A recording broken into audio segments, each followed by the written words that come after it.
understand until, you know, I started to slowly connect to it. You know the resume, the many dope records he's dropped, chart toppers, dropped that Pluto album 2 years ago, and now 2 years later, almost to the exact date, comes the second album, Long Journey. The album's called Honest, man. Nobody's listening to that Move That Dope. I've heard Move That Dope like 27 times in the last hour here in Atlanta radio, so. But it's a hot record. But nah, it's definitely an honor to introduce one of the biggest hit makers in music today. Please welcome Future.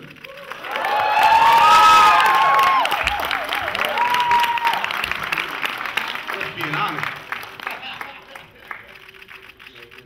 I wasn't, you know, there was a couple of cats that hit me in the head to let me know the power you had in the game. One was DJ Drama. Yeah. You know, he was like telling me, like I said, like, you know, you don't understand, this guy's got the clubs on smash, like. No, when we first came out, you know, we had a little formula working for us, you know what I'm saying, to just stay consistent in the club. We started with the strip clubs, you know what I'm saying, and it's just raw. When you say we, you talking about you and Mike Me Will? and Esco, you know, Esco the whole team. Mike Will made it, everyone. We was at 11th Street for my engineers that worked with me, to all the producers, from Noah B, to Willa Food, you know what I'm saying, those dudes like that. Everybody supported me from day one, to DJ Funky, Don Juan, to Blaze and Saddles, to Pinups, DJ Shouty Rock. All these DJs played a major role. Right here in C, right here in Atlanta. Yeah, right here in Atlanta. So what was it was what, Dirty Sprite era where it really started to break through? It started breaking through. Dirty Sprite was the first one that really broke through because we had the Rex on Rex. It was on the radio. I mean, that's the thing where a lot of artists can have those records though, but it was like, even though it may just been a local thing, to be able to be in a club where they're playing like 30 minutes of just your records, like what's that feeling? It was unbelievable at the time, but I really wasn't caught up in it. I just stayed working, you know. And it was a process though, like a journey to really put it was together, a process, right? But during the whole time, I was always working on music, so I was always working towards the next album, but I didn't know the title of the album.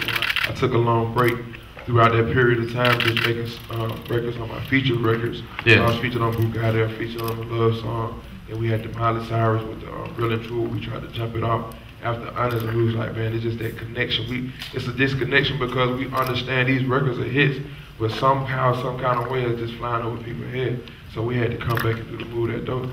So I was gonna ask you, so that was a plan, like when you felt the reaction, Move That Dope as a result of kind of the mixed reaction to the Miley Cyrus record? Yeah, because we was like, man, the Miley Cyrus, it was too big. You have to have those Move That Dope because that's my core fans. You always show your versatility, and for Pharrell not even sing on it and just go back to doing a verse on it and rapping, man, it was just big. Obviously, even calling it Move That Dope, like a lot of the record to me, like listen to it, you refer back to your past, and you know, you was a D-boy back in the day. Yeah. I come from the streets, you know what I'm saying? But at the same time, man, we don't never glorify, but it's in me and it come out me when I'm creating my music. Like Itchin' was one of the records when I did it, I didn't even want to put it out.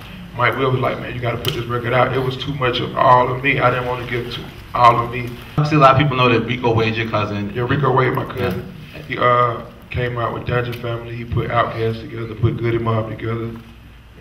Had me working over there at the Dungeon for years and years and years, and I finally went on my own and created Free Band Game. When you was in the Dungeon, like, which era was that? Like, I know Bubba Sparks was around, like, what artists were you kind of engaging with? Like, who was you closest with during that? Did anybody inspire you? Man, everybody come over to the Dungeon, you gotta think about it. Everybody came through the Dungeon for us, like, probably Outkast, from Bubba Sparks, the Trey songs he recorded at the Dungeon.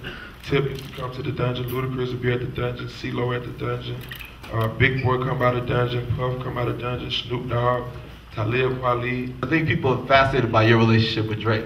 You know, Drake's actually one of the first ones too. Like I remember when you did Tony Montana, and I wasn't connected to your movement yet, who you were, and I was just like, this Tony Montana record, I don't know. It's like, is it whatever? And then he jumped on a remix. Yeah. And I remember I texted him or emailed him and I was like, yo, it's Tony Montana. I don't know. He's like, yo, fuck that. That record's hot. You don't know what you're talking about. How did that relationship develop?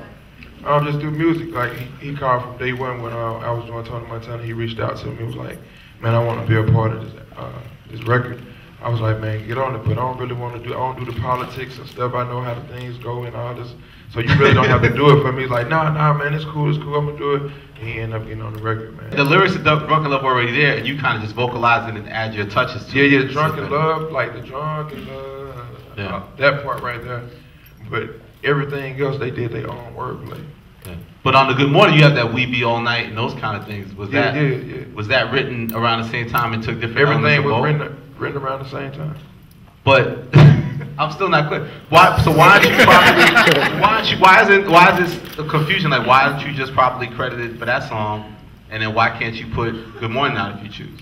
I don't know. Okay. Sierra likes it. Yeah, she love it. She love it. She love the record. It seemed like, next thing we know, like that relationship, you know, having this public relationship, how you have adjusted to that? You know what I mean? Being so high profile in a relationship. How's that been for you? Man, because things that happen in, you know what I'm saying, when we out and the cameras catch it, that's the things they know about. If they don't catch it, if you don't hear about it or whatever, or what not, then we don't pretty much discuss our life. Do you think that part of why she's the right person for you is because you guys can relate so much career-wise?